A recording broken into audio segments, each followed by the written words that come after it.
Graça e paz, meus irmãos. Bom dia. Amém? Amém.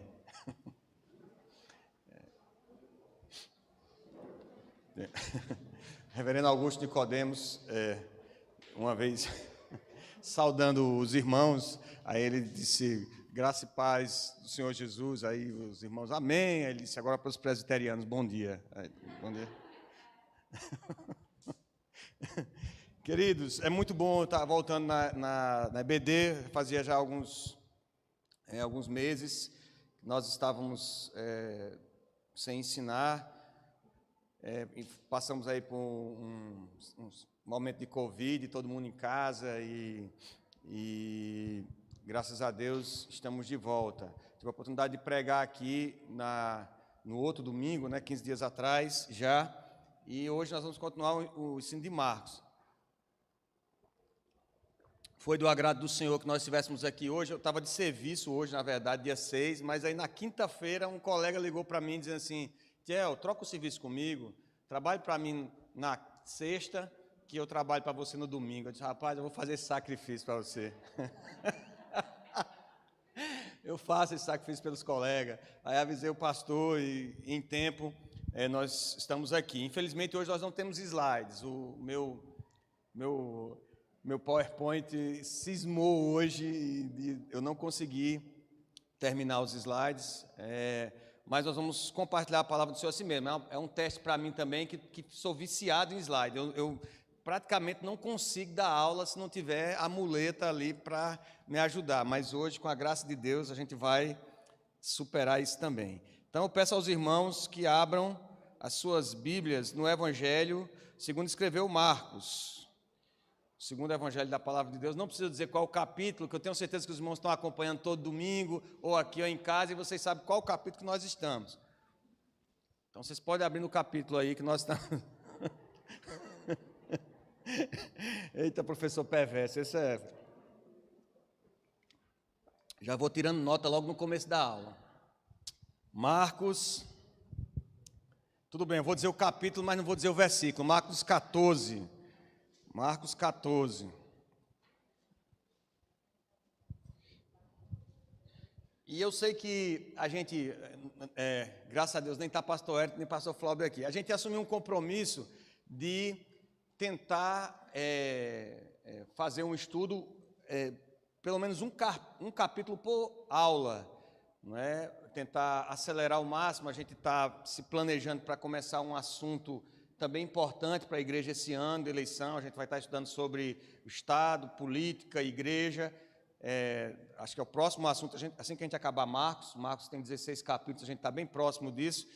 E só que hoje, infelizmente, eu vou falhar com os pastores, porque especialmente o capítulo 14 de Marcos é um capítulo bem extenso, tem mais de 70 versículos. E Marcos, diferentemente de Lucas, por exemplo, Lucas ele gasta um bom tempo no nascimento de Jesus, nos primeiros anos da vida de Jesus. Marcos ele faz o contrário, ele praticamente não fala do nascimento de Jesus, mas ele gasta um bom tempo na última semana, ali nos últimos dias de Jesus, na Via Crucis, ele gasta alguns capítulos. Então, e dada a relevância do tema hoje, que a gente vai estar tratando aqui, acho que é oportuno, talvez alguns dos irmãos só tenham estudado esse assunto, se estudaram na classe de catecúmenos, quando foram se batizar ou fazer sua pública profissão de fé. Então, hoje a gente vai se ater em poucos versículos, né? Depois vai ser surpresa para o pastor, né? O pastor não sabe fazer surpresa não, mas vai ter a surpresa quando chegar. Vamos ter poucos versículos hoje a estudar. Então, sem mais delongas, vamos ler o Evangelho de Marcos, capítulo 14, verso 22 até o verso 31. Verso 22 até o verso 31. Então, eu vou ler os versículos ímpares e a igreja lerá em uníssono os versículos... eu vou ler os versículos pares e a igreja lerá os versículos ímpares. Marcos 14, 22 até o 31. Diz assim o texto sagrado da palavra do Senhor.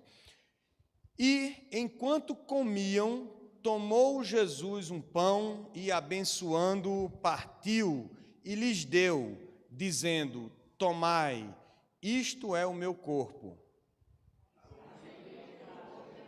Cálice, e tendo dado graças, o deu aos seus discípulos, e todos beberam dele. Então lhes disse: isto é o meu sangue, o sangue da nova aliança, derramado em favor de muitos.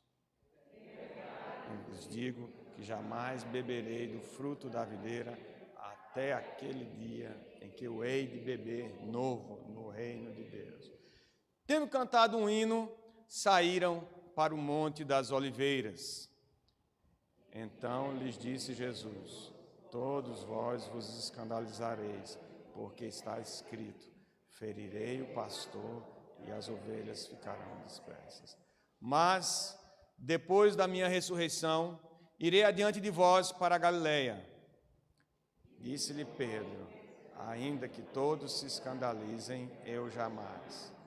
Respondeu-lhe Jesus: em verdade te digo que hoje, nesta noite, antes que 2 vezes cante o galo, tu me negarás 3 vezes. Mas ele insistia com mais veemência: ainda que me seja necessário morrer contigo, de nenhum modo te negarei. Assim disseram todos. Amém. Que o Senhor aplique sua palavra aos nossos corações. Vamos orar mais uma vez, meus irmãos. Senhor, nosso Deus e Pai bendito, nós te louvamos e te agradecemos por estarmos aqui, Senhor, por o Senhor ter nos reunido nessa manhã, porque assim foi do teu agrado. Te louvamos por o Senhor ter nos reunido e ter nos dado a oportunidade de louvarmos o teu nome através dos cânticos, de orarmos pelas nossas crianças. Te agradecemos, Pai, pela oportunidade de dar um pouco, Senhor, devolver a Ti um pouco daquilo que o Senhor tem nos dado de sustento, sob a forma das nossas ofertas, dos nossos dízimos. Te agradecemos, Senhor, por esse ajuntamento e pela oportunidade de anunciar o nome do Senhor em adoração no culto público. E te pedimos que o Senhor tenha misericórdia de nós. O Senhor conhece as nossas faltas e os nossos pecados. O Senhor sabe e conhece a nossa natureza, travestida muitas vezes de coragem, de bravatas, do politicamente correto, mas que nada mais é do que pó. E nós te pedimos que o Senhor seja propício a nós e substitua o nosso pecado hoje com o lavar do sangue de Cristo Jesus, suficiente, pleno, derramado em favor de nós naquela cruz. Que renove em nós, Senhor, a esperança e a alegria da salvação, o antigozo, Senhor, da eternidade, do banquete celestial, dos novos céus e nova terra, onde habita a justiça.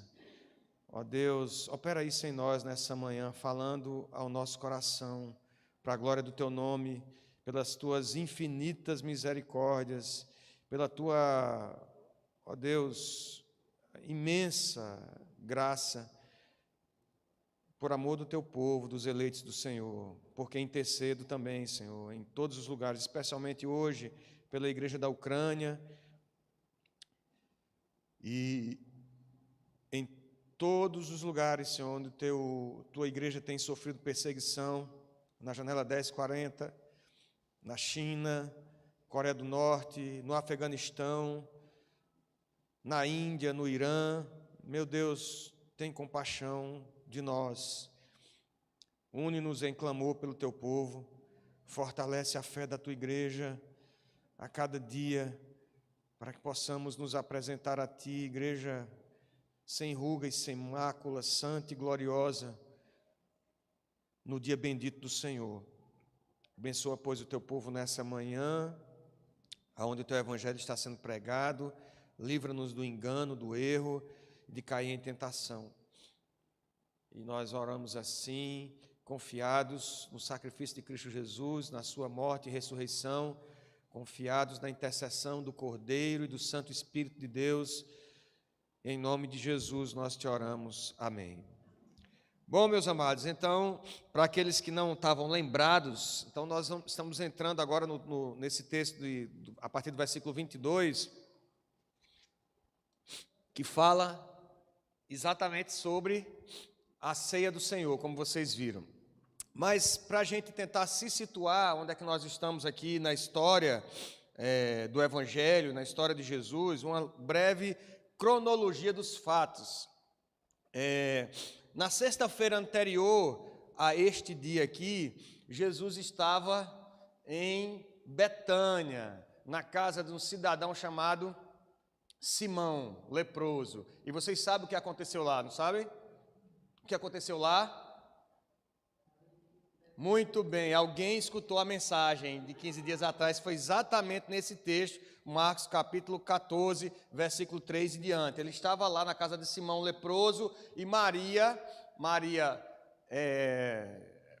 possivelmente aqui, Maria de Betânia, Maria, irmã de Lázaro e de Marta, chega com o coração imensamente agradecido e derrama ali, quebra ali um vaso de alabastro, uma pedra preciosa que era usada para guardar o perfume, e derrama um nardo precioso sobre Jesus. E o texto aqui de Marcos especialmente se concentra sobre o fato de que ela ali beijava, enxugava os pés de Jesus com os seus cabelos. Isso acontece na sexta-feira. No sábado, há pouco relato nos evangelhos acerca do que aconteceu. Possivelmente Jesus observou o descanso dos judeus no sábado, no descanso tradicional, se preparando para a semana que se iniciava, assim como a gente vem aos domingos, descansa um pouco, vem à igreja adorar o Senhor. E no domingo Jesus entra em Jerusalém. Betânia era uma vila relativamente próximo a Jerusalém. Ele entra em Jerusalém montado numa jumenta, e acontece o cumprimento de uma profecia. Qual que é? Oi? Ele entra em Jerusalém montado numa jumenta. Aí vem o teu rei montado numa jumenta, né? Num jumentinho, cria de uma jumenta, e as pessoas estendem ramos e capas e mantos aonde o jumentinho vai passando, e eles clamam nas ruas, as crianças, até os adultos, os jovens: Hosana, bendito o que vem em nome do Senhor. E ele é conhecido como a entrada triunfal de Jesus em Jerusalém. Isso acontece no domingo. Na segunda-feira, Jesus está lá em Jerusalém, e ele entra no pátio dos gentios, que era aquele espaço antes de você entrar no lugar santo, no templo. Você tem aquele espaço onde os gentios ficavam, e quando ele entra lá, ele dá de cara com uma feira acontecendo, né? Tá a turma vendendo, negociando, leiloando o que devia ser trazido como primícia, como oferta de gratidão ao Senhor, que eram os pombinhos, as aves, os animais que eram para ser oferecidos, a primícia daquilo que você produzia na sua terra, você trazer. Quando a viagem era longa demais, a lei de Moisés permitia que você comprasse, mas não era uma exceção para se transformar em regra. Aquilo não era para se transformar numa feira, possivelmente objeto de lucro do sinédrio, das pessoas que dirigiam, dos sacerdotes, das pessoas que dirigiam as ações do templo. Jesus entra ali naquele lugar, tá aquele furdunço, aquela feira, e ele sai derrubando todas as mesas dos cambistas pela frente, e sai expulsando aqueles negociantes, dizendo também: a casa de meu pai é casa de oração, mas vós transformastes em covil de salteadores. Um cumprimento de uma palavra lá do Antigo Testamento. Então acontece isso na segunda-feira. Na terça-feira em diante, Jesus começa a ensinar e a discutir com alguns fariseus e alguns escribas ali, e ele profere o seu sermão escatológico. Ele vai falar sobre a destruição do templo. Ele vai falar, primeiro falando sobre a destruição deste templo, do corpo dele, que seria destruído, no terceiro dia se levantaria, mas ele fala também da destruição do templo de Herodes, fala acho que foi o pastor Flávio que esteve aqui ensinando sobre a invasão de Tito ali em Jerusalém, e a destruição da cidade, que não ficaria pedra sobre pedra. E tudo isso acontece ali da terça para a quarta-feira. A quarta-feira entra na contagem aqui da semana, mas a gente não sabe exatamente o que aconteceu nesse dia. E na quinta-feira nós nos encontramos agora. A quinta-feira, antes de Jesus enfrentar um evento muito importante para nós na sexta-feira, que é o quê? A crucificação. A partir dessa quinta noite aqui para a sexta, Jesus vai ser julgado, condenado, vai ser espancado pelos soldados, vai ser humilhado publicamente, vai ser crucificado ali e morrer entre meio-dia e 3 da tarde da sexta, sepultado lá no túmulo comprado por José de Arimateia, ainda na sexta, às pressas, porque normalmente se tiravam, e por isso que quebraram as pernas dos ladrões e tentaram ver se Jesus estava vivo para quebrar as pernas dele também, porque para morrer logo, para poder evitar de ficar os soldados ali pastorando e aquele espetáculo horrendo fora da cidade, eles quebravam as pernas para a pessoa morrer mais rápido, ter toda aquela pressão sobre o aparelho respiratório, sobre o coração, e a pessoa morrer mais rápido. E iam fazer isso em Jesus, mas não puderam fazer, porque de Jesus ninguém tira a vida. Ele voluntariamente a entrega. Ele entrega seu espírito ao Pai, bradando, está consumado, está quitado, entrega a sua vida ali na sexta-feira, e os soldados se espantam. Realmente, o centurião diz, realmente esse homem era filho de Deus. E José de Arimateia, possivelmente Nicodemos, outros ali tomam aquele corpo, se apressam a tratar com Pilatos, porque os indigentes, os assassinos, os ladrões que eram retirados da cruz eram jogados ali na vala comum, junto com outros corpos, fora da cidade, iam fazer o mesmo com Jesus, e eles se apressam para tratar com Pilatos, para tirar o corpo de Jesus e colocar num túmulo, envolver em panos e colocar num túmulo. E Jesus fica, então, nesse túmulo, o corpo de Jesus fica nesse túmulo no sábado. Às 18 horas da sexta-feira em diante, já se considerava sábado para o judeu, então ele já não trabalhava mais, e por isso as pressas para tirar o corpo de Jesus e colocar no sepulcro. Ele não teve tempo nem de ser embalsamado, só no domingo é que as mulheres tentaram fazer isso, chegando até o sepulcro logo de madrugada, e elas embalsamaram o corpo de Jesus, não foi? Por que não embalsamaram o corpo de Jesus? Muito bem. Porque ele não estava lá, não tinha corpo para embalsamar. Chegaram lá de manhã, deram de cara com a pedra removida, a escolta não estava mais na porta do túmulo, entram, encontram só os panos lá dentro, e um anjo diz, vocês estão procurando entre os mortos o que vive? Vocês estão no lugar errado. Voltem para Galiléia e vão avisar lá que Jesus ressuscitou, ele vai se encontrar com vocês lá. Ele não disse que ia se encontrar com vocês, e a gente vai hoje escutar exatamente essa promessa de Jesus, dizendo, olha, eu vou ressuscitar e vou encontrar com vocês lá na Galiléia. Mas precisou do anjo repetir a promessa, porque eles não estavam bem lembrados ali. Oi. Exato. Quem teve o privilégio de embalsamar o corpo de Jesus? Maria.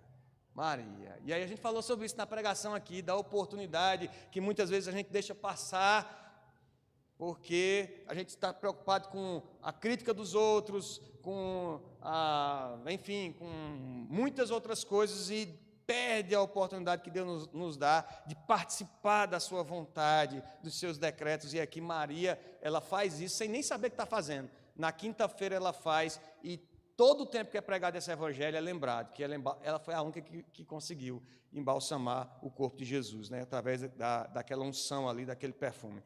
Bom, é mais ou menos isso que acontece, e aí a gente já se situou nos nossos eventos. E aqui na quinta-feira, então, Jesus está participando da Páscoa, a celebração da Páscoa, em que, se vocês lembrarem lá no Velho Testamento, quando Deus institui a Páscoa, também num momento importante da história do povo judeu, em que vai ser lançada a 10ª praga sobre o Egito. Qual é a 10ª praga?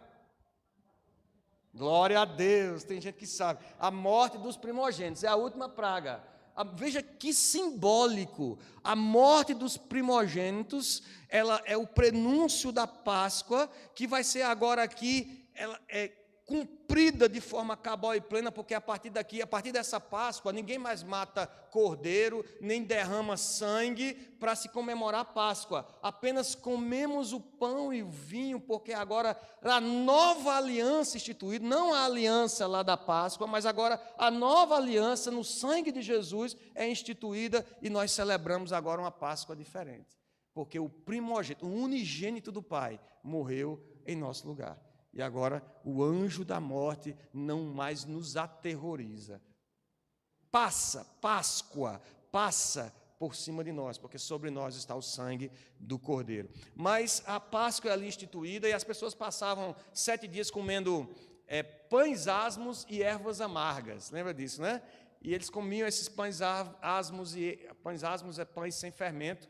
O fermento tem uma simbologia muito referida na Bíblia quanto à questão do pecado, à exceção de quando Jesus ensina sobre o Evangelho, né, que o pão é levedado e depois ele cresce e tal, mas normalmente o fermento tem esse caráter, e a Páscoa era comemorada com pães sem fermento e ervas amargas, que era para quando eles comessem aquelas ervas amargas, eles lembraram quão amargo tinha sido o período de cativeiro lá no Egito, quão difícil tinha sido. E Jesus está, então, celebrando essa Páscoa. Diz o texto aí, no versículo 22, que enquanto comiam, tomou Jesus um pão e, abençoando-o, partiu e lhes deu, dizendo: tomai, isto é meu corpo.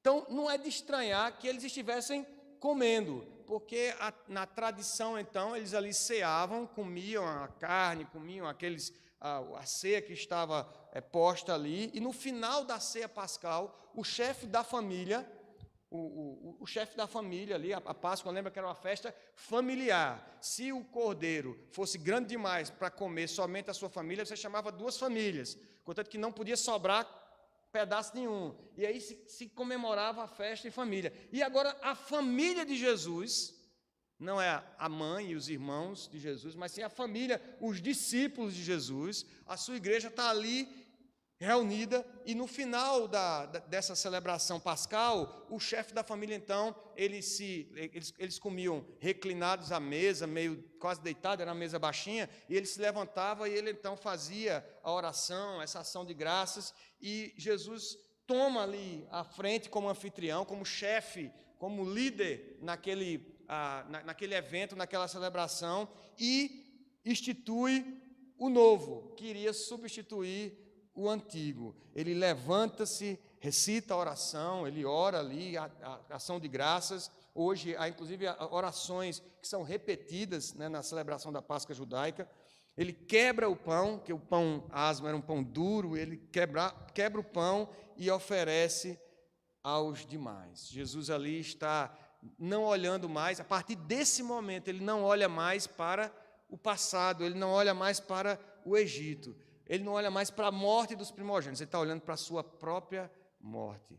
Ele está vendo que a partir daquele momento iniciariam todos os eventos da sua humilhação e da sua morte. Então ele quebra ali o pão e olha para a sua morte e ele diz: tomai, isto é o meu corpo. Algumas horas ali para frente, o antigo símbolo que exigia o derramamento do sangue do Cordeiro teria servido seu propósito para sempre. Então, a partir desse momento, alcançaria seu cumprimento no sangue derramado no Calvário. Então, essa ligação estreita entre a Páscoa e a ceia do Senhor. Alguns, inclusive, defendem, dentro do meio evangélico, e eu já tive essa discussão aqui na calçada da igreja, que nós não deveríamos mais celebrar a Páscoa do Senhor.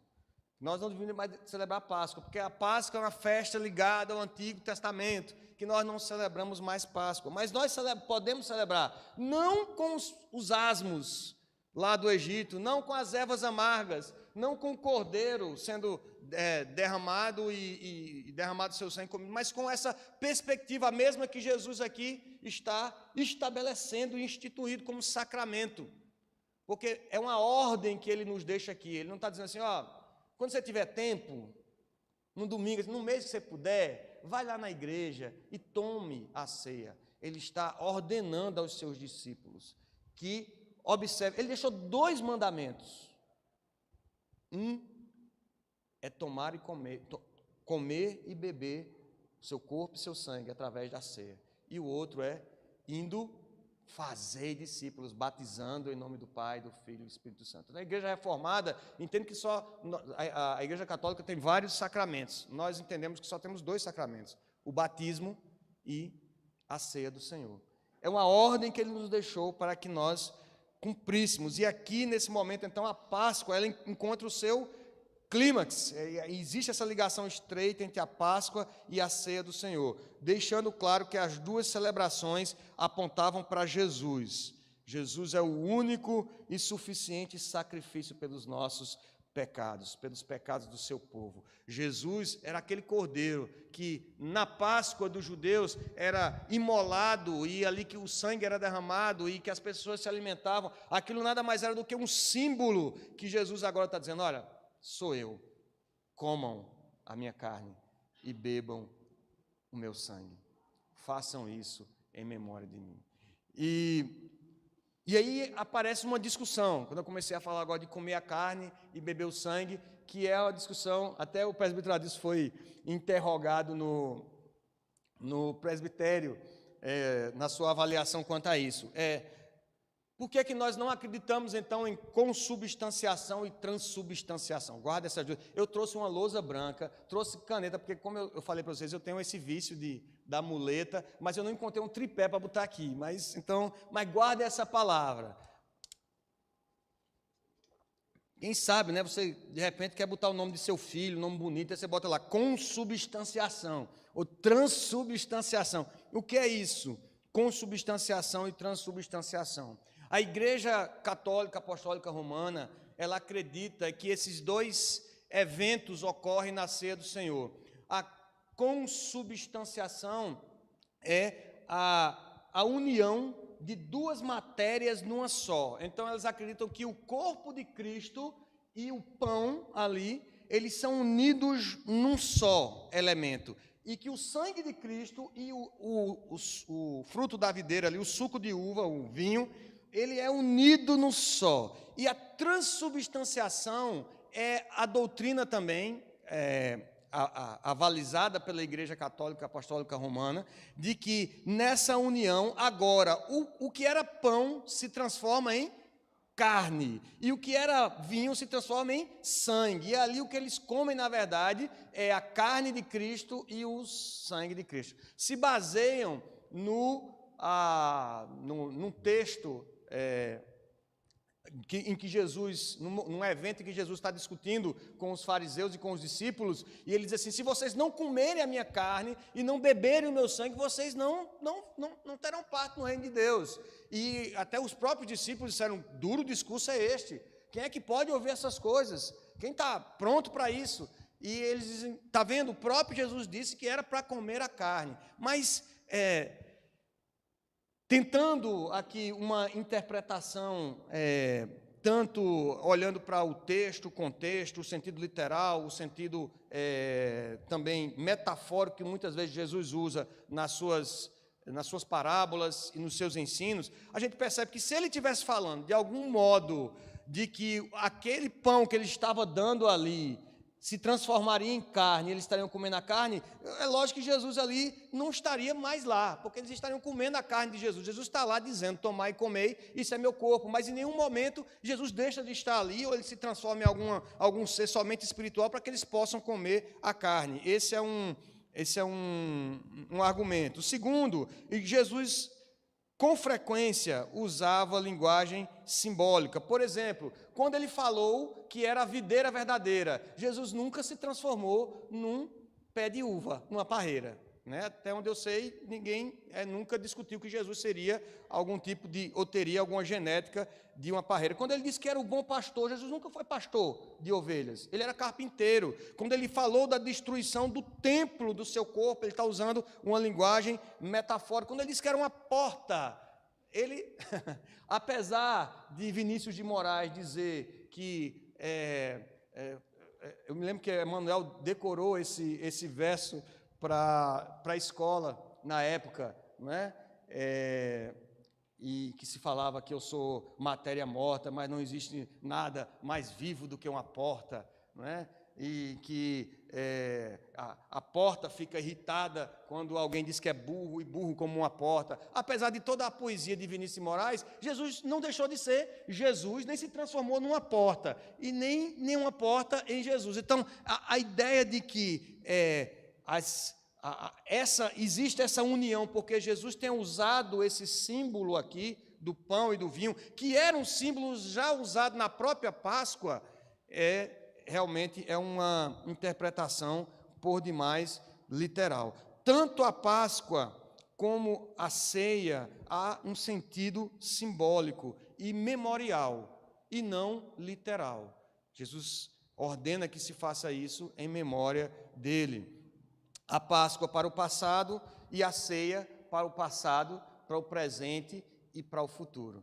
A Páscoa, os judeus ficavam lembrando, quando comiam ali os pães asmos, as ervas e a carne do cordeiro, lembravam do sofrimento e do livramento no passado. Quando nós tomamos a ceia do Senhor, nós pensamos no passado, de quem nós éramos, da nossa natureza, do nosso pecado, de como Jesus se entregou em substituição pelos nossos pecados, o seu corpo, como ele derramou o seu sangue, e nós comemos o pão e bebemos o sangue de Cristo, lembrando também que ele está presente, porque essa é a sua promessa, de que ele não só morreu, mas ressuscitou e está conosco todos os dias, e de que ele está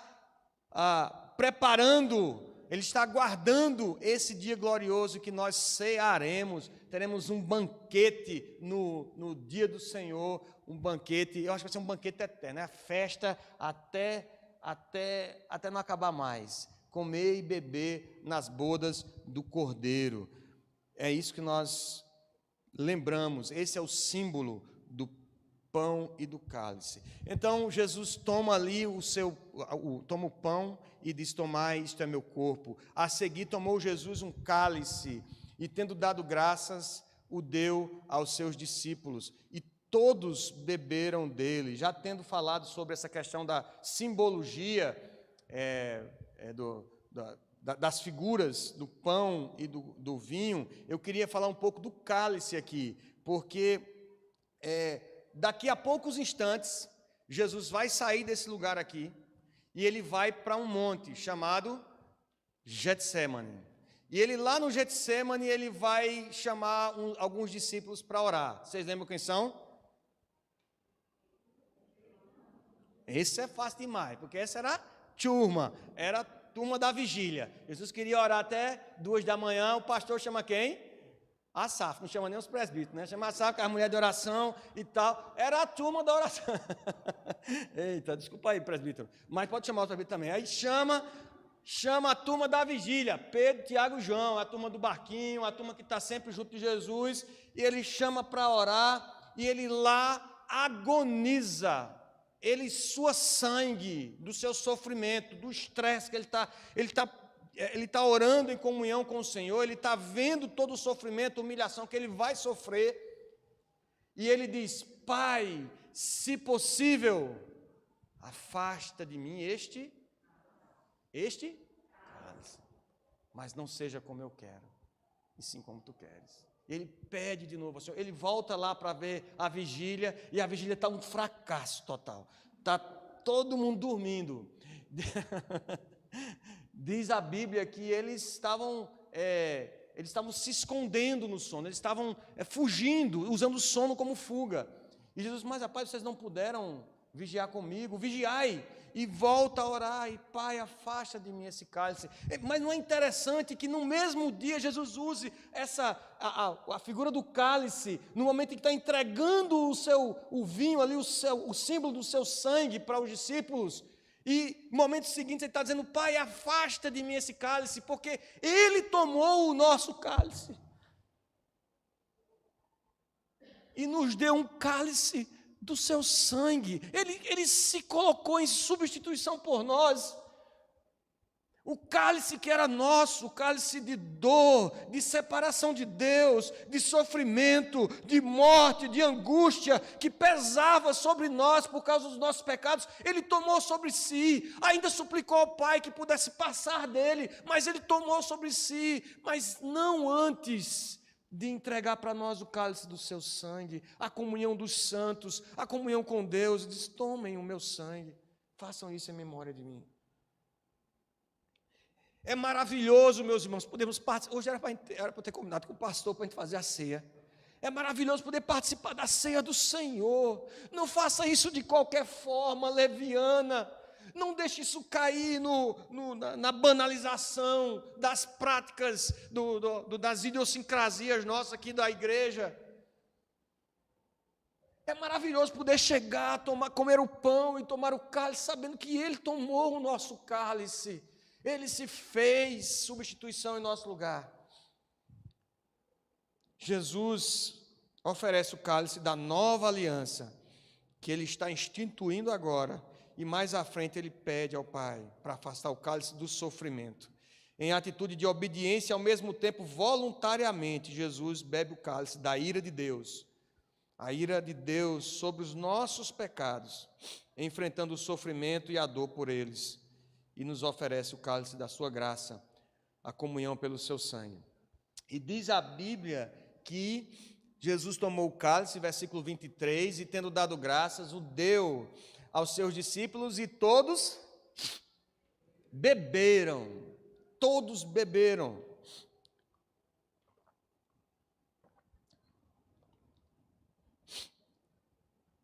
Aqui, obviamente, que Judas já tinha saído.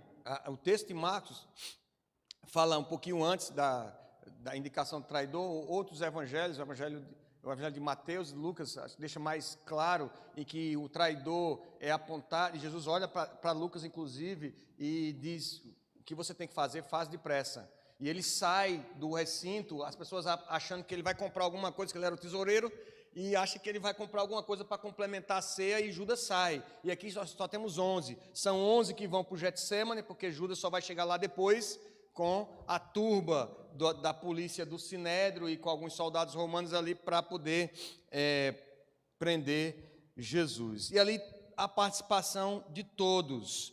E isso dá ideia de corpo, meus irmãos. Que comer o pão e tomar o cálice não é apenas um ato, como é que eu vou dizer, pessoal, exclusivo do seu relacionamento com Deus. Há uma dimensão horizontal na ceia do Senhor, de fazermos todos juntos, de termos o discernimento que fazemos parte agora, não de um rol de membros, mas sim do corpo vivo de Cristo, porque nós estamos unidos no mesmo corpo e bebemos o sangue. Sangue é aquilo que dá vida ao corpo, que transfere vida aos órgãos, e nós estamos ali organicamente unidos, por onde corre o sangue que traz a força e a vida, que é um símbolo da unidade da igreja. E vai ser reforçado então pelo ensino do apóstolo Paulo, em 1 Coríntios 11, 17 a 33, e aí eu vou ter que ler esse texto para os irmãos. 1 Coríntios 11, 17 a 33, diz o texto da palavra do Senhor. Está me dando mais vontade de ministrar a ceia, viu, pastor? 11, 17 a 33, o apóstolo Paulo, que não estava ali com os apóstolos naquele evento, no cenáculo onde Jesus estava, no salão onde Jesus estava ministrando a ceia, ele ensina para a igreja de Corinto: nisto, porém, que vos prescrevo, não vos louvo, porquanto vos ajuntais não para melhor, e sim para pior, porque antes de tudo estou informado de haver divisões entre vós, quando vos reunis na igreja, e eu em parte o creio, porque até mesmo importa que haja partidos entre vós, para que também os aprovados se tornem conhecidos em vosso meio.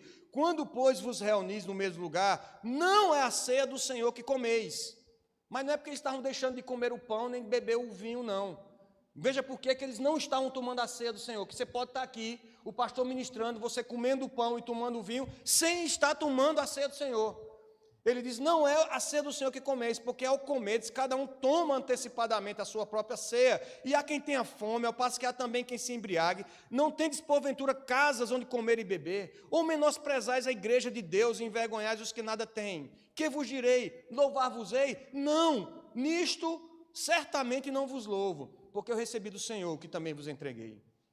Que o Senhor Jesus, na noite que foi traído, tomou o pão, e tendo dado graças, o partiu e disse, isto é o meu corpo, que é dado por vós, fazei isso em memória de mim.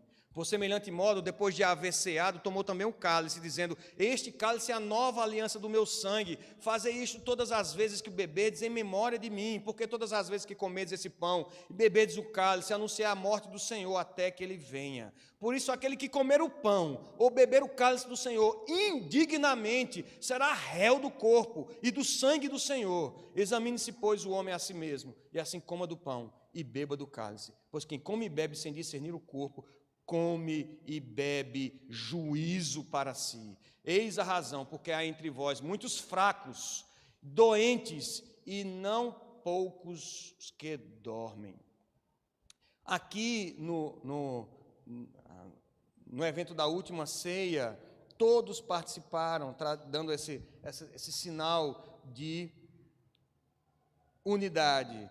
E nós devemos fazer com esse discernimento, entendendo a dimensão de corpo. Jesus deixa o mandamento para que nós tenhamos esse discernimento do corpo e do sangue, unidade e comunhão com Deus e com os irmãos. Porque quando nós não temos esse discernimento, diz o texto sagrado, que nós trazemos justa condenação sobre nós. Nós estamos fazendo da forma em desobediência ao mandamento que Jesus deixou. E por desobedecermos o seu mandamento, nós trazemos então a punição pela desobediência. Como diz o apóstolo Paulo aqui, trazemos condenação, juízo sobre nós.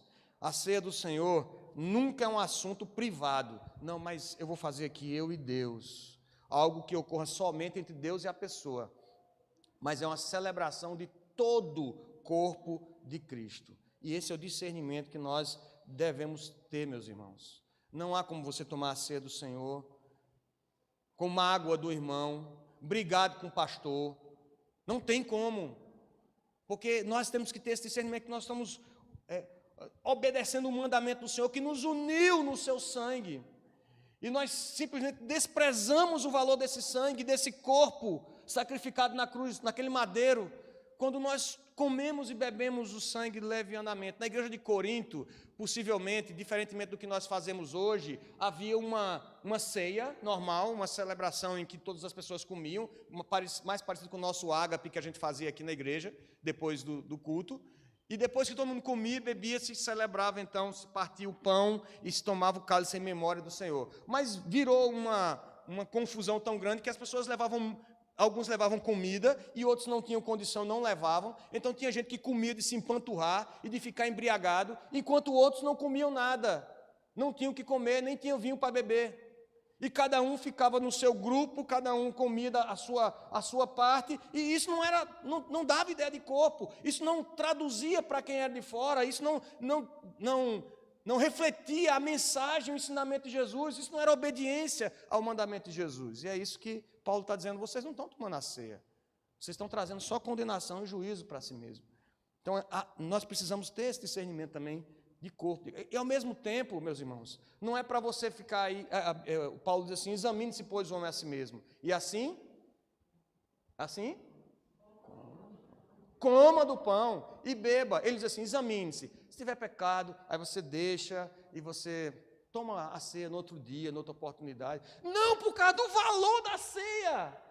É tão importante, porque se você se examinou ali, o Espírito Santo te revelou que você está em pecado, que você precisa pedir perdão, que você precisa se reconciliar, que você precisa de arrependimento, coloca diante do Senhor, come o pão, toma o vinho do Senhor, selando o pacto da nova aliança, dizendo, eu faço parte desse pacto, eu faço parte do corpo de Cristo, eu sou nova criatura, vou me consertar, vou me corrigir. A ceia do Senhor serve como testemunho contra você de que você agora é nova criatura e vai tentar corrigir o seu erro. Porque tem gente que se examina e diz, não vou tomar hoje não, porque eu briguei com meu marido, Ai, não vou tomar, não. Vai perder a oportunidade, o privilégio de participar da comunhão dos santos. O Espírito Santo não já te revelou que você precisa se corrigir com seu marido?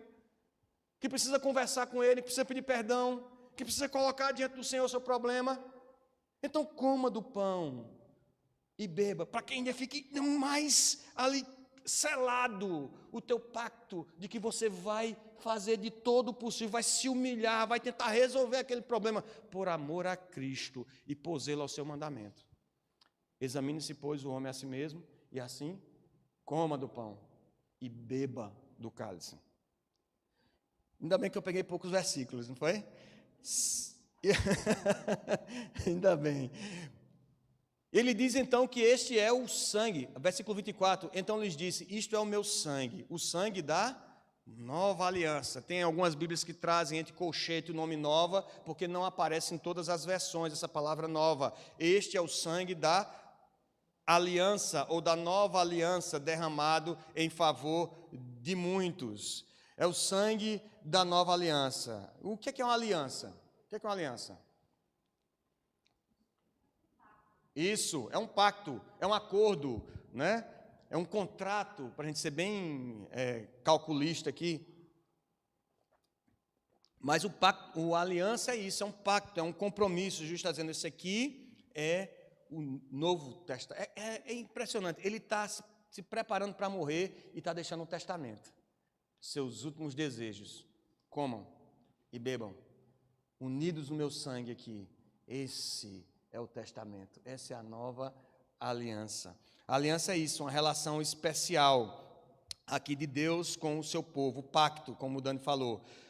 O profeta Jeremias já havia predito isso, lá em Jeremias 31, falando a respeito da nova aliança. A reconciliação com Deus sempre requer derramamento de sangue. E aqui Jesus se põe no lugar do servo sofredor. Lá de Isaías 52, 53, finalzinho de Isaías 52, 53 em diante. Ele é aquele que levou sobre si as nossas enfermidades, levou sobre si as nossas dores, os nossos pecados, foi levado como cordeiro mudo para os seus tosqueadores. E Jesus aqui está se colocando então como esse servo sofredor, derramando seu sangue precioso em nosso favor. Sela o seu testamento com seu precioso sangue, sangue da nova aliança, anunciando sua morte e instituindo a ceia do Senhor. E aí ele faz isso, e quando a gente participa da ceia do Senhor, a gente lembra um pouco de cada coisa dessa. O Espírito Santo, pela sua graça, nos faz renovar a esperança da eternidade, nos faz reconhecer o pecado, nos faz agradecer por fazermos parte do corpo de Cristo. Um pouco de cada coisa dessa a gente lembra quando toma a ceia do Senhor. Mas ele deixa também uma promessa. Versículo 25. Em verdade vos digo, é o amém no começo da promessa, né? Em verdade vos digo, que jamais beberei do fruto da videira até aquele dia em que o hei de beber novo no reino de Deus. Ele está deixando a promessa de que não ia mais beber do vinho ali, participar daquela ceia até o dia da grande ceia, o dia do grande banquete. Aí nesse aí ele vai estar lá e vai estar comendo e bebendo com a gente. Então aqueles que estão preocupados se vão comer lá no novo céu e nova terra, não se preocupe, vai ter comida. Vai ter comida, vai ter bebida, e acho que vai ser muito boa. Porque não vai depender de fome, porque fome eu acho que faz parte do estado de queda nosso, né? A gente tem necessidade, enfraquece, as células precisam se alimentar, a gente sente fome e vai comer. Não, a gente vai comer por algum tipo de não precisa de milagroso, não precisa de... comer sem se preocupar com peso, se preocupar com excesso de peso, de correr, de nada, para manter saúde. Vai ser comer para celebrar. Às vezes a gente fica assim, sem querer, né, fazer celebração, dizendo, não, porque a igreja, assim, não é coisa passada, deixa isso para os jovens, para os adolescentes. Eu estou me sentindo tão velho, Lia fez aniversário, né, ontem, e eu falei, só tinha adolescente lá. Meu Deus, eu me senti tão velho, tão velho. Nem os termos eu sei mais se eu acerto falando com eles. Mas Nós precisamos celebrar. Deus é um Deus de celebração.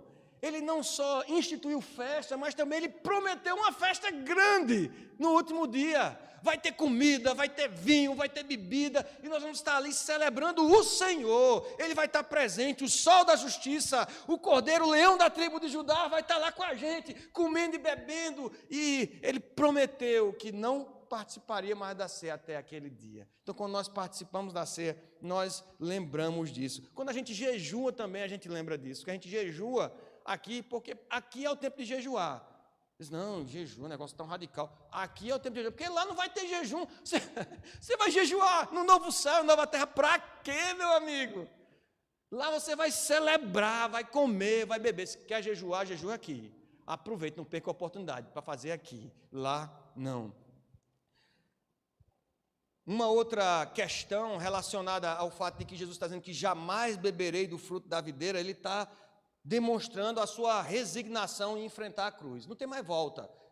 Eu não vou beber mais, porque daqui eu vou enfrentar a cruz e de lá, ressurreição, não vou mais não vou mais celebrar a ceia, a ceia do Senhor com vocês.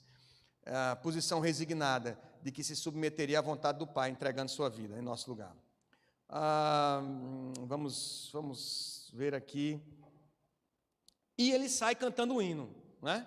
Aqui eu lembrei de Neto, Evandilson e tal, porque ele termina e diz assim, versículo 26, tendo cantado um hino, saíram ao Monte das Oliveiras. Alguns comentaristas dizem que aqui, nesse momento da celebração da Páscoa, os judeus cantavam responsivamente do Salmo 114, 115 até o 118, que tem, esperei confiantemente no Senhor, do 116, né? Ele se inclinou para mim, ouviu quando clamei por socorro, e aí um canta e o outro responde, aleluia, o coro responde, aleluia, é o chamado Halel. É um salmos responsivos, mas independente do que ele cantou, acredito que louvor e ações de graça são não apenas uma excelente conclusão de culto. Aí o pessoal fala do pastor, né? O pastor Flauber não pode ver um encerramento de culto e diz, vamos cantar, se tiver quem toque, se não tiver, ele tira aqui sozinho na capela e leva à igreja. E a gente diz, ai meu Deus, o pastor não tem jeito, toda vez ele canta no final. Mas é porque cantar hinos é um excelente modo de concluir as bênçãos desfrutadas no Senhor. Você recebeu a palavra do Senhor aqui na igreja? Você participou da ceia do Senhor? Não tem uma assinatura melhor para esse documento do que louvar a Deus, cantar ao Senhor. E Jesus canta aqui, mas não só para isso, ele vai enfrentar a pior noite, a noite mais assombrosa, como diria pastor Hernandes Dias, a cara carrancuda da morte, ele vai enfrentar nas próximas horas. E o que é que ele faz? Sai louvando da ceia. Porque não tem coisa melhor, não tem instrumento, ferramenta melhor para preparar a gente para as provações do que louvar ao Senhor, do que glorificar ao Senhor. Porque na hora da provação, muitas vezes a gente cerra os lábios, a gente esquece de ação de graças. Então se prepare antes, louve ao Senhor, não perca a oportunidade, cante a Deus, desafinado mesmo, mas cante com o coração entregue ali no trono do Senhor, cheio de júbilo. O Senhor não está apenas preocupado com a afinação, para Evandilson não brigar comigo, né, Evandilson? Ele não está apenas preocupado com a afinação, ele está preocupado com o teu coração, com o desejo de agradecer, de louvar e de adorá-lo. E aqui ele sai, então, louvando ao Senhor. E é por isso que tantas vezes a gente encerra o culto louvando a Deus, a gente encerra a ceia adorando o nome do Senhor. É ótimo para concluir as bênçãos desfrutadas e também como preparação para as provações que Jesus agora vai enfrentar, se encaminhando para a sua agonia. E aí nós temos para encerrar o momento com Pedro, né? Um momento também emblemático aqui, depois desse momento tão abençoado, espiritual, simbólico, em que Jesus encerra o ciclo da Páscoa dos judeus e inicia o ciclo da nova aliança, da ceia do Senhor. Aí Jesus tem uma conversa com os discípulos, né? Estão saindo naquela cantoria. Aí Jesus diz, aí versículo 27, então lhes disse Jesus, todos vós vos escandalizareis, porque está escrito, ferirei o pastor e as ovelhas ficarão dispersas. E aqui a palavra escandalizar é o sentido de se tornar desleal, de romper, de trair. Ele disse: vocês vão todos me trair, vocês vão, todos vós vos escandalizareis, ficarão dispersos. Na verdade, essa palavra, Jesus está só confirmando a palavra do profeta Zacarias. Zacarias 13:7 está exatamente expresso dessa forma. E Jesus toma a palavra de Zacarias e vai se cumprir agora. Hoje vai se cumprir. Vocês vão todos se escandalizar, as ovelhas ficarão dispersas. E ele continua dizendo: mas depois da minha ressurreição, irei adiante de vós para a Galileia. Jesus fala claramente aqui para eles, está preparando o terreno, está preparando o coração deles para o que vinha. Diz: olha, vocês vão se escandalizar, mas vai cada um para o seu lado, mas eu vou encontrar com vocês, eu vou ressuscitar. Ele vai dizer com todas as letras: depois da minha ressurreição. Se alguém tinha dúvida sobre como ia ser o reino de Jesus, se ia ser alguma coisa política e tal, lá com Roma, ele está dizendo: olha, eu vou morrer e vou ressuscitar. Depois da minha ressurreição, eu vou me encontrar com vocês lá na Galileia. E isso é tremendo, porque Jesus vai enfrentar um pior momento seu, ao mesmo tempo um momento mais glorioso de vitória sobre a morte, mas ele vai enfrentar agonia, humilhação, espancamento, coroa de espinhos, vai enfrentar um momento muito difícil, mas ele está preocupado com os discípulos. Ele não está só dizendo: eita, vou passar por esse problema. E quando a gente está ansioso, passando por algum problema, a gente só pensa na gente, como é que ele está preocupado com os outros. Olha, vocês vão se escandalizar, mas eu vou me encontrar com vocês. Vão para Galileia, que eu vou para lá. Eu vou ressuscitar e vou me encontrar com vocês na região da Galileia. Mesmo assim, o anjo teve que lembrar eles da promessa. Lá no sepulcro, o anjo teve que falar com Maria: ó, avisa a Pedro e aos outros. Depois Jesus se encontra com Pedro e depois com os discípulos no caminho de Emaús. Está todo mundo meio assim, meio confuso. Diz: mas rapaz, vocês são nécios e tardios de coração para entender a Escritura Sagrada. E foi explicando, e na hora do partir do pão, lembra? Os discípulos no caminho de Emaús vinham falando, e Jesus se aproximou deles, e eles disseram, Jesus disse: o que vocês estão conversando?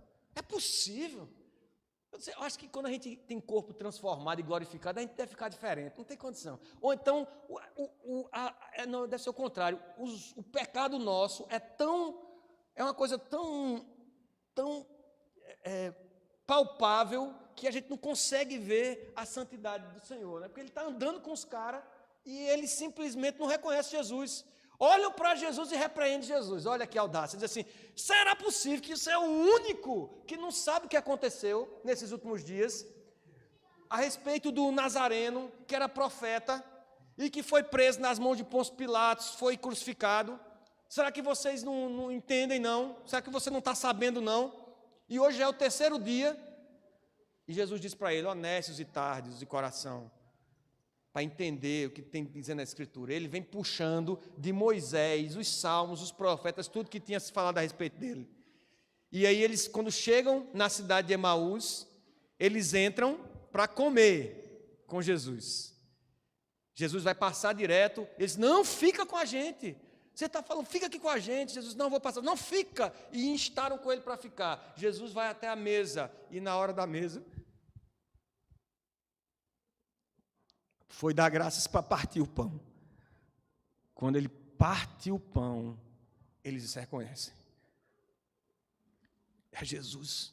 E ele desaparece. Aí, meu amigo, é a hora da corrida. Volta para Jerusalém para avisar o pessoal: vamos correr para Galileia, porque ele se encontrou com a gente e disse que vai se encontrar lá na Galileia, então vamos lá encontrar com eles. Então, Jesus cuida de nós, cuida do seu povo, cuida dos seus discípulos, mesmo ante o seu sofrimento, o início do seu sofrimento. E aí, Pedrão, nosso amado e querido apóstolo Pedro, responde para Jesus assim, versículo 29. Quando eu ler o texto, você tente não ouvir Pedro, tente ouvir você falando isso. Ou então repete aí baixinho assim, para você escutar no seu ouvido assim, você dizendo a resposta de Pedro. Diz assim, ó: disse-lhe Pedro: ainda que todos se escandalizem, eu jamais. Never. Vai acontecer não, Senhor. O Senhor está enganado. Respondeu-lhe Jesus: em verdade te digo que hoje, nesta noite, antes que 2 vezes cante o galo, tu me negarás 3 vezes. Mas ele insistia com mais veemência: não, Senhor, comigo não, vai acontecer não. Não sou desses não, o Senhor está enganado comigo. Jamais. O apóstolo João disse que ele falou assim: por ti eu darei a própria vida. Eu morro pelo Senhor, não é o Senhor que vai morrer não, eu que morro antes, eu vou morrer pelo Senhor. E todos os outros repetiram o mesmo discurso, diz aí o final do versículo 31, assim disseram todos. A aparente valentia e coragem de Pedro, contestando a promessa de Jesus, na verdade, revela descrença nas palavras do Senhor. Uma opinião exageradamente confiante a respeito de si mesmo revela primeiro que o pecador não conhece o íntimo de seu ser. A gente acha que se conhece, a gente acha que se garante, a gente acha que resolve, a gente acha que não peca, que não vai cair em prostituição, que não vai cair em impureza, que não vai cair em pornografia, que não vai cair em avareza. A gente acha que se conhece. Mas uma opinião exageradamente confiante sobre si mesmo revela que o pecador não conhece o íntimo de seu ser, que precisa lhe ser revelado pelo Espírito Santo. Daí a necessidade de comunhão com Deus, com os irmãos, inclusive sobre a sua situação de pecado e seu coração desesperadamente corrupto. Não é isso que Jeremias diz? Enganoso é o coração, mais do que todas as coisas, e desesperadamente corrupto. Quem o conhecerá? Pedro aqui estava certo, cheio de si, encheu o peito, inflou o peito e disse: Senhor, aqui eu mato, pode ficar tranquilo, aqui quem resolve sou eu, não é o seu negócio de morrer, vai não, ressuscitar, e adiante da gente da galera, quem vai sou eu que resolvo, eu vou dar minha vida, mas não acontece isso com o Senhor. Segundo, que Deus conhece o pecador completamente. Quem conhece o nosso coração não é a gente não, é o Senhor. O Senhor sabe que é a nossa natureza, que nós somos pó, que nós precisamos da sua graça, que nós somos pecadores diante de um Deus santo. Não tem como chegar diante de Deus com arrogância, não tem como tratar do pecado, da tentação, como se fosse uma coisa de menor importância. O ser humano, terceiro, o ser humano diante de Deus deve vigiar seus pensamentos, palavras e ações e direcionar a sua coragem e força contra os pecados dentro de si mesmo e entregar-se à graça do Senhor. Somente por meio da força de Deus podemos enfrentar a provação. Em vez de arroubos de valentia e de coragem e de propaganda de falsa santidade, a hipocrisia que reina hoje em grande parte dos líderes evangélicos, que dizem que fazem e acontecem, e que declaram, e que decretam, e que apregoam vitória por A e B diante de um povo que sofre penosamente o jugo da sua liderança. Nós precisamos focar na mortificação do nosso eu. A nossa valentia, a nossa coragem deve ser para lutar contra os nossos pecados, dependendo tão somente da graça de Deus, da força que vem dele, para vencermos o nosso pecado. E todos disseram, se estavam unidos na ceia do Senhor, agora todos estão unidos na mesma bravata. Todos responderam da mesma forma. Todos se colocam ao lado de Pedro, do politicamente correto. O que é politicamente correto aqui? É diante do líder, diante do Messias, dizer: não, Senhor, vai não. Mas é Jesus que está falando. É o Mestre, é o Filho de Deus, é o Rei dos Reis, é o Deus encarnado, o Verbo que se fez carne. Ele está dizendo que vai ressuscitar. Você dizer que não, você está indo de encontro à palavra dele. Mas como é politicamente correto, fica feio dizer o contrário, é melhor você dizer: não, a gente vai proteger o Senhor, eu vou dar minha vida em seu lugar. Todos se colocam do lado de Pedro, do politicamente correto, mas espiritualmente enganado, contradizendo Jesus e sua palavra. Esse é um cuidado necessário, mais do que se preocupar com a aparência de santidade, como faziam os fariseus, mais do que se preocupar com a aparência que está correto. Vamos fazer isso aqui porque isso aqui todo mundo vai ver e vai saber que isso aqui é o certo. mais do que a aparência, se ocupar em se posicionar do lado da verdade de Deus, do lado da sua palavra revelada. Quanto mais seguros em nós mesmos e na nossa opinião, e na opinião dos outros, mais próximos nós estamos de cair.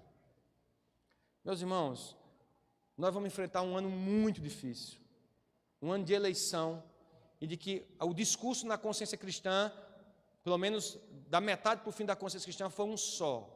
Se falou sobre unidade da igreja, se falou sobre polarização, sobre fake news, sobre pós-verdade, porque hoje o que nos desune é justamente o discurso de que, em nome da santidade, a gente tem que tomar partido, a gente tem que brigar com o irmão, a gente tem que brigar com a irmã. Em nome de Jesus, meus irmãos, eu conclamo a Igreja Presbiteriana do Catolé a ter cuidado com esses posicionamentos, a se voltarem não para si mesmos, não para suas ideologias, não para o politicamente correto, mas para a verdade do Senhor, porque maior é o que mais forte, mais poderoso é o que nos une do que qualquer ideologia ou de qualquer postura politicamente correta que a gente precise ter. E que o Senhor nos dê graça e sabedoria para tomarmos o vinho, comermos o pão com discernimento, e para que nós confiemos, não em nós mesmos, mas na graça do Senhor, para enfrentarmos as tentações e os pecados que se levantam em nosso coração. Vamos orar, queridos, antes de cantarmos um hino. Vamos orar, vamos orar. Coloque seu coração diante do Senhor e peça que o Senhor possa revelar no seu coração, se você tem tomado a ceia do Senhor e, de repente, talvez por ignorância, tenha tomado até hoje, sem o discernimento necessário, que você possa fazê-lo. Tomaremos a ceia no próximo domingo, e que seja um evento de glória para o nome do Senhor, um evento de graça da comunhão dos santos, que possamos experimentar desse momento, discernindo o corpo e o sangue de Cristo, a nossa união com Cristo e a nossa união com os irmãos. Que essa semana possamos, antes de proferir qualquer palavra contra ou a favor de alguém, qualquer defesa, qualquer acusação, que possamos pedir que o Espírito Santo sonde o nosso coração, que possamos nos confiar na graça do Senhor, somente na graça, para enfrentarmos os nossos impulsos, os nossos pecados, para a glória do seu santo nome. Ó Deus, nós te louvamos pela tua palavra.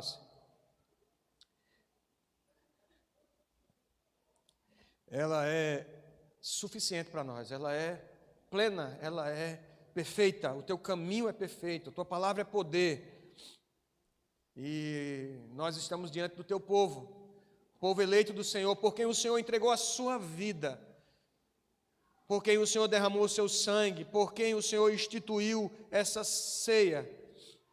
Nós pedimos perdão pelos nossos pecados, Senhor, as transgressões que estão diante de nós, que o Senhor conhece o nosso coração e conhece as nossas falhas. Se temos feito da ceia do Senhor mais um ritual da igreja, que o Senhor nos perdoe, Senhor. Que possamos valorizar este momento como realmente deve ser, mandamento do Senhor. A nossa nova Páscoa, a nova aliança do corpo e do sangue de Cristo. Ó Deus, que possamos discernir na comunhão dos santos, o corpo do Senhor, que possamos elevar a Ti todo o nosso pensamento e nos submeter a Ti, não confiando na nossa força, na nossa coragem, na nossa hipocrisia, mas em Ti somente, Senhor, que pertence a honra, a glória, o louvor. Ó Deus, renova em nós a alegria, Senhor, de estarmos servindo na Tua casa, de estarmos na comunhão dos irmãos. É verdade, muitas vezes impedidos do abraço, impedidos do sorriso, de ver o sorriso do outro por causa das máscaras, mas, Pai, não é isso que limita a nossa comunhão, que possamos estar unidos em oração, como um só corpo, renovada esperança, Senhor, desse banquete celestial, quando celebraremos unidos todos com Cristo a vitória do Cordeiro, não só na cruz, mas sobre o diabo, sobre o anticristo e sobre todo o pecado. É assim que nós te oramos, Senhor, agradecidos por essa manhã e pelo deleite da Tua palavra, pela vida de cada irmão aqui que tem sido precioso para o ministério dessa igreja. Nós te louvamos e te agradecemos em nome de Jesus e para a glória daquele que vive e reina de eternidade em eternidade. Amém. Vamos fechar com louvor?